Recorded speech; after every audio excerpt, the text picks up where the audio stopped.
to The Book of Life, a show about Jewish books, music, film, and web. I'm Heidi Estrin. The Book of Life is a podcast service of the Feldman Library at Congregation B'nai Israel in Boca Raton, Florida. Additional support comes from the Association of Jewish Libraries. At the Association of Jewish Libraries convention in Chicago this summer, podcaster Mark Blevis led a session on social media that opened the floodgates of people's curiosity. Convention attendees wanted to learn more about social media, what it is, what it means to participate, and how to get started. As a continuation of that conversation, the Book of Life is offering a series of podcast episodes called Why Be Social? This is Why Be Social, Part 4. If you heard Part 3 of this series, you've found some good blogs to read and podcasts to listen to. Now, what about the interaction that I keep harping on about? How do you interact with a blog or a podcast?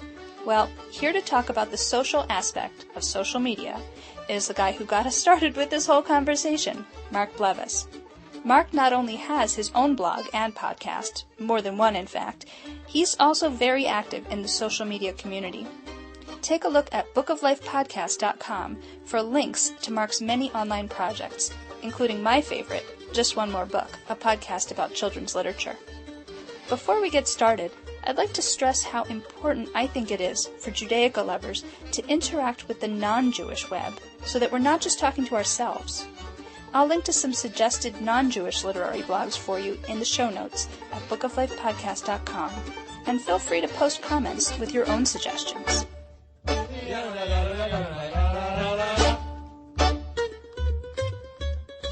There's all sorts of blogs where people just follow their passion or follow something that matters to them.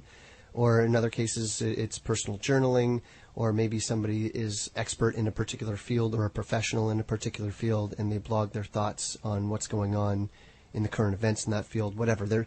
You can pick any subject that you might be interested in or might not even be interested in, and do a search on a blog, and you will find one that fits that, that theme. So we've pointed out that there's a blog for every taste. But my point in getting together to talk with you, Mark, was to try to introduce people to blogs, not in terms of encouraging them to blog, but encouraging them to be aware of blogs and to interact as part of the blogosphere. So let's kind of focus on that. But let's sort of lay a little groundwork. So first of all, Mark, you're very involved in the blogosphere as a community. You could probably talk for an hour about all the different ways you interact with the internet and with the social media community, but just really briefly, give us an overview of your life online. Briefly, huh? Yeah. So I'll break it down into the three levels of my participation. Okay. One is consumption, which is just the blogs and podcasts that are read or listened to, or in the case of video podcasts, the ones that I watch. So that's definitely one way that I'm involved. The other way is that I participate, which is that I actually go onto blogs and I'll read something that I'm either inclined to comment on, or I actually have some information worth sharing about that particular topic. And so I will go on and provide my thoughts and my contribution to that conversation. And the third one, and this is actually kind of really where I started, I didn't do a whole lot of consuming before I got started producing. I just kind of jumped in because that's the confident guy I am, I suppose, and started producing podcasts back in April of 2005. Okay. I think that's pretty parallel to my experience, too, in that I actually started creating my podcast before I had really listened to too many others. NPR was kind of my model for how to do it. But that I create content, I also read and listen to other people's content, including yours at Just One More Book and at Canadian Podcast Buffet, are two podcasts that I listen to. And that if I read a blog post that's interesting, I might post a comment or send them a useful link that's relevant to what's being talked about. Also, I like to sometimes forward what I've found to a friend or a colleague if I think something would interest them. Or sometimes I'll post it to my Facebook so that all of my Facebook friends can see this interesting tidbit that I've found. So I'm going to coin something here, and it may not be mine. It may not, I may not be the first person who've ever said this, but let's refer to it as create, consume, and contribute. They have the 3 C's of social media. Oh, I like that. Okay, cool. So it's in terms of being a Judaic librarian, especially a synagogue librarian, you tend to be very isolated. You're usually the only person who does that job in your institution. And so social media is a way to feel connected to other people in your field because you can have a conversation without having to travel to a conference or something. You know, you can meet up online. AJL has a listserv, and that's like a very basic, long-standing way to do that. But you can do that as well, not just with the people within AJL, but with the broader library world by, reading librarian blogs and participating in the conversations that are going on in those blogs. But in terms of the general reading blogosphere, I think that it's important for librarians to be part of the general conversation about books, because that's what we do for a living, is we're trying to, especially as a children's librarian myself, I know we're trying to create readers and instill that love of reading. And so as part of that, we need to be aware of what's out there, and we need to be aware of what the trends are in publishing, and we need to be having conversations about the literature, because that helps us when we go and talk to the patrons at the library. We've already thought about these things, and we know what we want to recommend, and we know what kinds of books we should be begging publishers for, because what's out there and what isn't out there. We know the issues, and part of keeping your finger on the pulse is keeping up with the news, not just through the professional journals, but the even more timely news that you read in the blogs. Well, and a lot of blogs are actually produced by librarians, and I think it's important that librarians need to speak to the public because that's who they cater to, but also if by following blogs and podcasts that are created by the public that is passionate about books, they also get a sense of what is popular among the book reading public as opposed to the book promoting public. And by that I'm talking about librarians and publishers and retail salespeople. Right, and that goes back to the point about anybody can do it, because in years past, the publishers, obviously they had a voice because they would publish books and they would publish their catalogs and they would have the publicity department, and then the libraries would have their newsletter and they would have a public forum, but the public didn't really have a voice. They could chat with each other and that was about it. But now everybody's kind of on an equal footing in the blogosphere. Everybody can have their own point of view out there. So the reader has just as much a voice as the people who read for a living. And the writers as well. The writers, authors always had a voice through their books, but now they can talk about the process and about the response and all of these things around their books on their blogs. And so you get to hear from all of the different people involved in this industry, and everybody's sort of coming to the table as an equal participant. So thinking about Judaica librarians and Judaica readers, obviously we're a minority in the world. Why is it important, do you think, or useful for a social and religious and ethnic and cultural minority, like Jewish people, to be part of the blogosphere, to participate in this sort of worldwide conversation about books that's going on now? It was my understanding there wouldn't be tough questions. Well, it's just whatever you think, and then I'll answer it too. I think the biggest thing is that there tend to be books that are geographically anchored. There's certain books that might have a market in Canada. They're only available in Canada. Similarly in the States, similarly in Europe. And so they really don't get sold beyond. And so you might not necessarily be aware of those books. So certainly being able to break down some of those geographical boundaries of what books might resonate around the world, it's certainly a way to raise awareness of books that have a geographic appeal or that might be produced locally, might be self-published. I think that as far as breaking those barriers and getting the books around the world, that would be one of the big reasons. I think your point about small press and self-publishing is important because with Judaica, few of our books in this genre are blockbusters with the general public. They're sort of special interest books. Even though many of them can easily be read by a non-Jewish audience and enjoyed just as much, they don't always get the attention or the awareness. And the internet makes it easier, first of all, to promote those books. to a wider audience, and for the people who are looking for them to find them. But I think also, like we were saying, how everybody is part of the conversation now. If you're somebody who works in this field, like me, and you are aware of some of these smaller books that maybe not everybody has heard of, then you can share that with people and raise the awareness of these books so that they're not so marginalized. Because some of them really deserve it, even though they might seem niche because they're maybe about, like, Sukkot, a holiday that a lot of people don't really know that much about outside the Jewish community.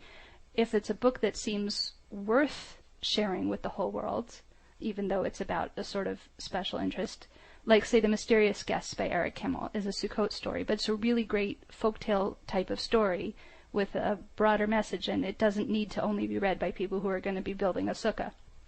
You can take that awareness and spread it amongst other people by participating in the blogosphere conversation, because any theme that it relates to, you can mention it. If somebody's talking about harvest books, you can mention it. If somebody's talking about folktales or about themes of generosity or just beautiful illustrations, this book is relevant on a lot of different levels beyond just this specific Jewish content, and you can let people out there know about it by posting comments or reviewing it on Amazon or other bookseller websites, twittering about it or whatever, so that people hear of it.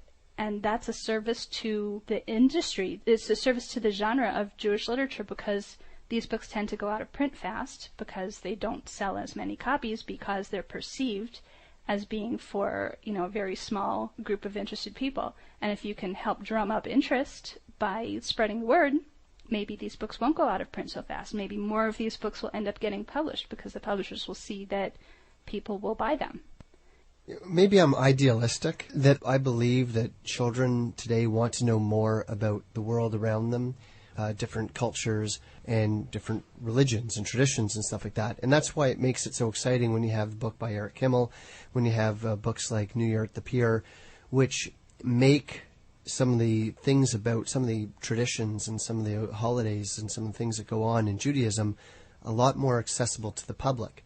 Well, New Year at the Pier is not necessarily the kind of book that you're going to walk into a Barnes & Nobles and see on front and center on display.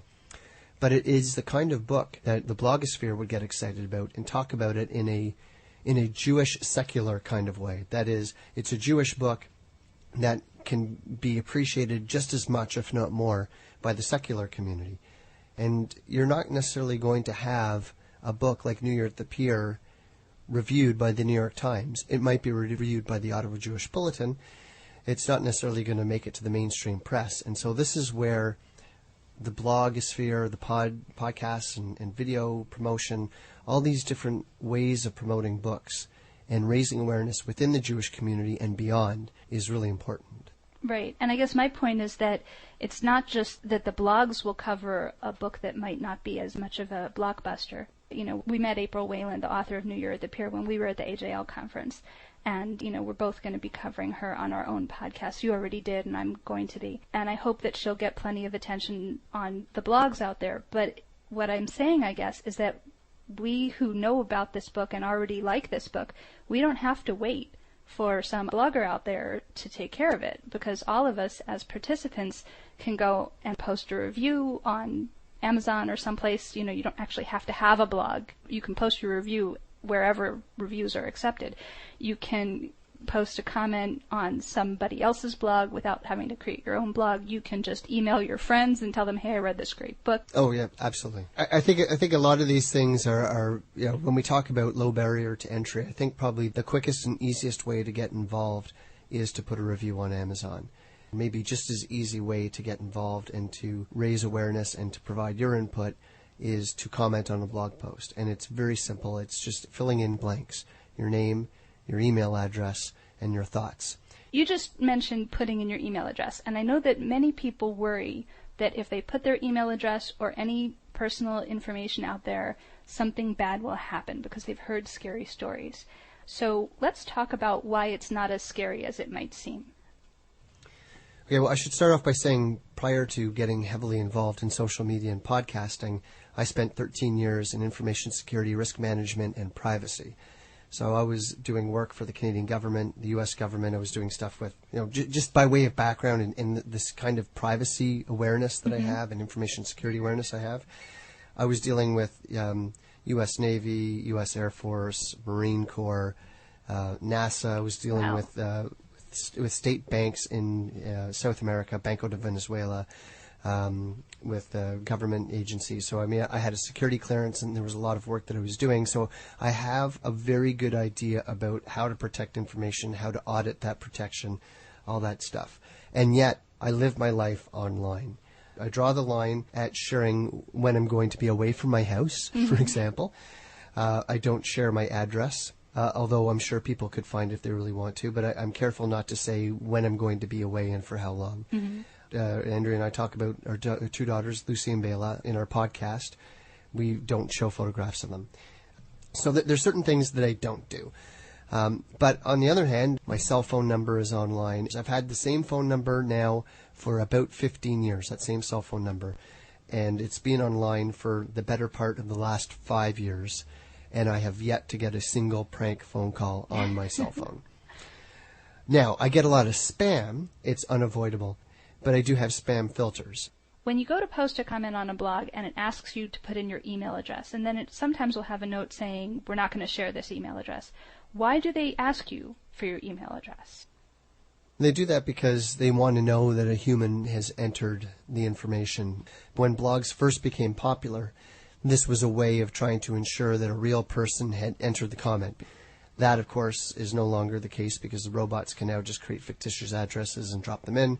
And so people are using this thing called CAPTCHA, which is where you see these kind of semi-obscured words and it says, please type in my dog's now squeaking on her toy. You have to decipher what those words are and type them in. But yeah, you just have to be careful about what information you share. And when I'm talking about personal information that you want to be careful that you share, you don't want to share your social security number. You want to know who you're giving your credit card number to and why. Okay.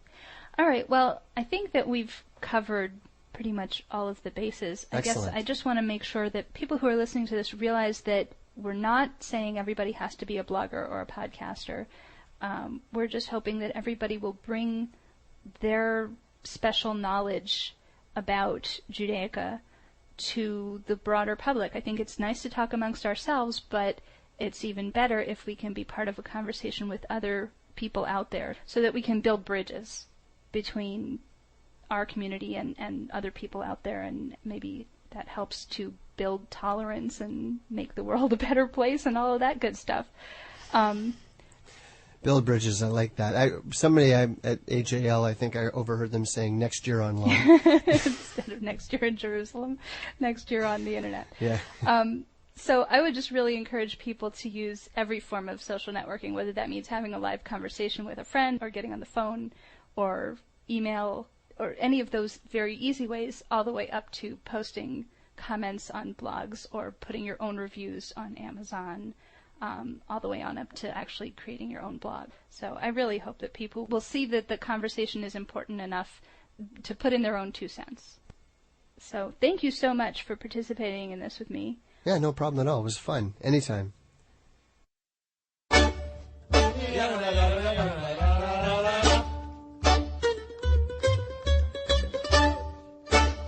There are so many ways to connect with the Book of Life. Fan us at facebook.com/Book of Life Podcast. Follow us at twitter.com/Book of Life Pod. Email us at booklifepodcast@gmail.com and listen to the latest episode by phone at 916-313-3820. And of course, find links to everything at bookoflifepodcast.com. The Book of Life is a podcast service of the Feldman Library at Congregation B'nai Israel in Boca Raton, Florida at cbiboca.org and is supported in part by the Association of Jewish Libraries at jewishlibraries.org. Our background music is provided by the Freilach Makers Klezmer String Band at freilachmakers.com. Thanks for listening and happy reading.